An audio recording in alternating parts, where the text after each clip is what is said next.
So previously we've looked at arithmetic sequences and arithmetic series, and we learnt that arithmetic is something we were adding all the time. So arithmetic and adding, that was the A's, the common A's. Unhelpfully, geometric doesn't start with a T for times or M for multiply, but nonetheless geometric sequences is all about multiplying. So the same style of thing as a sequence and a series, only instead of it being a thing we're adding, we're timesing or multiplying. And again, we say we're multiplying, not dividing. So if it's halving, like dividing by 2, we would say it's multiplying by a half. And we'll go over that a bit more in a little while. So we're multiplying by the same constant each time, and when we're dividing, we say we're multiplying by 1 over that. We'll go over that a little bit more in a little while.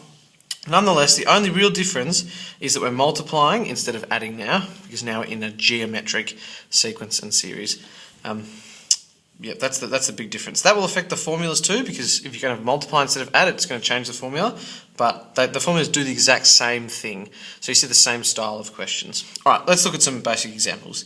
Here's a sequence, 6, 12, 24, 48. And instead of adding a constant amount, so here I would add 6, but here I'm adding 12 and here I'm adding 24. So that doesn't really work. It's not a constant amount.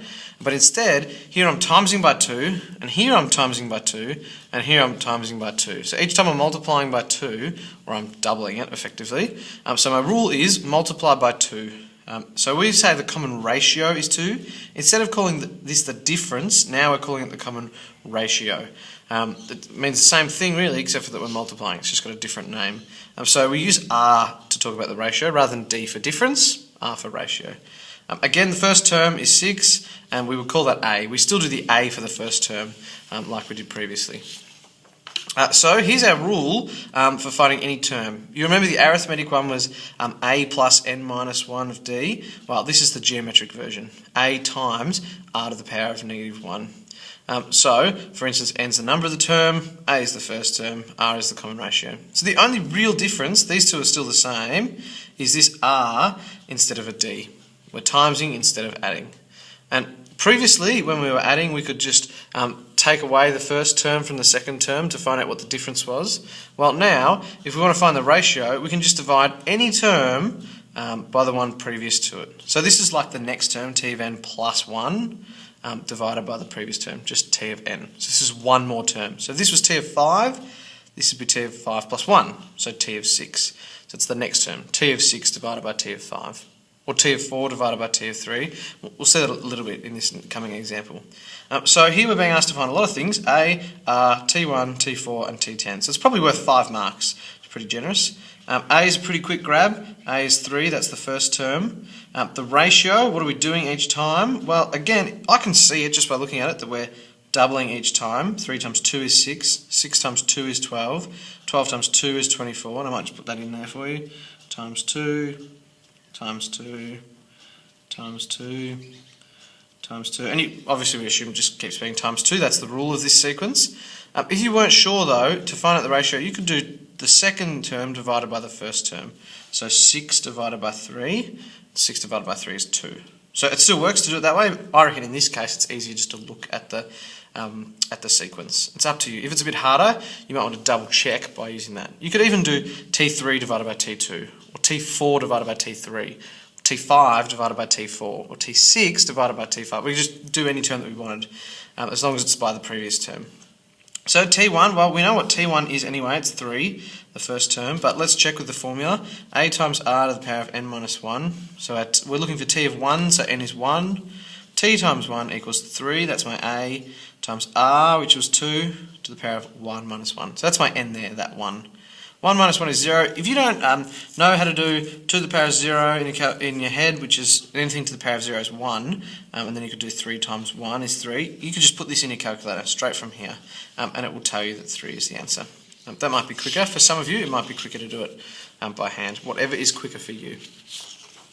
So also being asked to find t of 4 and t of 10. So t of 4, again, we could just look at our question. T of 4 is 24. But just for humour's sake, let's have a go at the formula. In an exam, I would definitely just look at the question though, if it's written in the question. Like, why waste time? So, A times r to the power of n minus 1. So we're looking for the fourth term, so n is 4. So t of 4 that's my A times my r to the power of n minus 1. So that's 3 times 2 cubed. It's definitely not, you couldn't say because 3 times 2 is 6, it's definitely not 6 cubed. 3 times 2 cubed is different to 6 cubed. Let me write that for you. 3 times 2 cubed is not 6 cubed. And we could double check. 2 cubed is 8. So 3 times 8, which is 24. 6 cubed is 216. So slightly different, as you can see. Definitely not the same thing. So we can't combine this number with this number that has a power. Unless that was 3 cubed, that'd be a different story. It never will be though, so just remember that you can't combine this number, the A, with the R before you multiply it out. You might just have to remember you can't do that. So T of 10, same thing, N is 10, put 10 in the formula, put the R in the formula, put the A in the formula, put it in your calculator. The calculator will do 3 times 2 to the power of 9 for you, which will tell you it's 1,536. Definitely not 6 to the power of 9. Never write that. So you need to keep them separate with a times or a dot to mean times. That's up to you. So remember we saw these in the last one, T of 6 and T of 9, and we had to find like a general rule. Last time we said that T of 9 was T of 6 plus another 3 terms, or plus another 3 of the differences. So T of 6 plus D was T of 7, plus another of the differences was T of 8, plus another one of the differences was T of 9, so we had 3 differences, and we said we kind of figured it out that way. It's almost the exact same thing, only now we're figuring out that each time we go new term, we are timesing it by the ratio again. So we could say that T of 6 and T of 9 are 3 terms apart, that's what we did before, but now, to get from T of 6 to T of 9, we have to times it by the ratio. So T of 6 to T of 7, well, I have to times it by the ratio. T of 7 to T of 8, times it by the ratio, and again, times it by the ratio. So, T of 6 times 3 lots of the ratio, or times another 3 terms, is T of 9. So it's almost the same as having 3D, only now we've got R cubed, the ratio cubed. So we would just put in our calculator 972, that was T of 6, times R cubed equals T of 9, 26,244. And our calculator can solve that for us, solve it for R. Let me show you what that will look like in the calculator. Solve this equation equals this for R. So you could either type in with your keyboard SOLVE, solve, bracket, and then finish it off with a bracket, or you could use the quick shortcut that's there, menu, algebra, solve. Menu 3.1, menu, algebra, solve. And it will tell you the ratio is 3. Once we found the ratio, we can find the first term, because we know T of 6 is 972, and the ratio is 3. So in order to go back to T of 5, we've got to divide it by 3. And then to get to T of 4, you'll divide it by 3 again, and divide by 3 to get to T of 2. We could keep going back. So we could say that T of 6, the 6th term, is the first term times 5 lots of the R. Like, that'll take you to T of 2 just there. And that'll take you to T of 3. And take you to T of 4. That will take you to T of 5. And that will be T of 6 there. Once we've multiplied the R that many times. So T of 6 is T of 1 times the 5 lots of the ratio. R to the power of 5. Not 5R. So 972, that was T of 6, equals T of 1 times 3 to the power of 5, because my ratio is 3. So we're just trying to figure out what this T of 1 is. We can't really put T of 1 in the calculator, so we just changed to A. I thought T of 1's the same as A, that's a good letter. Doesn't really matter what letter you pick, as long as you don't, as long as you put the actual number in your answer at the end. So I asked it to solve this for A and tell me what T of 1 is, and it told me the first term was 4, or A was 4. So I just combined that and put it in my formula. The ratio we found was 3, the first term we found was 4, so there's 3, there was 4, and we put it in the formula. T of n equals A times R to the n minus 1. T of n equals 4 times 3 to the power of n minus 1. So that's my A there, and that's my R there. And this is my general rule. So I'm not putting in a specific value for n, I don't want to find a particular term, I just want to find the general rule. So this thing here, that's the general rule. You remember for arithmetic we had to use our calculator to expand it and simplify it? That's as simple as it can get for us, so fortunately that's pretty straightforward, we don't have to simplify it at all. Definitely never ever ever ever, do not ever ever never do 4 times 3 is 12, so 12 to the power of n minus 1. That's a big no. That's not the way maths works. That would be like saying, well, 1 plus 2 is 12. That's not what happens. That's not the rule that we follow. Or 1 plus 1 is window. That's just not what happens. 1 plus 1 is 2. Yeah. So let's look at another example. How many terms would we have to write down in the geometric sequence? So we're looking at timesing again, it's telling us that. Before we found a term greater than 30,000. So again, we're looking for that greater than. So let's find where it exactly is 30,000 and then round it up so that we're looking for the next term. So it's more than 30,000. So I reckon you could see here that your ratio is times 5. So 2 times 5 is 10. 10 times 5 is 50. 50 times 5 is 250. But in case you couldn't tell, you could do the second term divided by the first term. 10 divided by 2 is 5. Or the third term divided by the second term. 50 divided by 10 is 5. And you could figure it out that way. So we know our first term is 2. Our ratio is 5. And we're going to find when this t of n thing is 30,000. So we're going to ask our calculator, well, when does 30,000 equal this formula with n in it? When will this n value make that equal 30,000? So what does this have to be? And we're going to ask the calculator to solve it for n.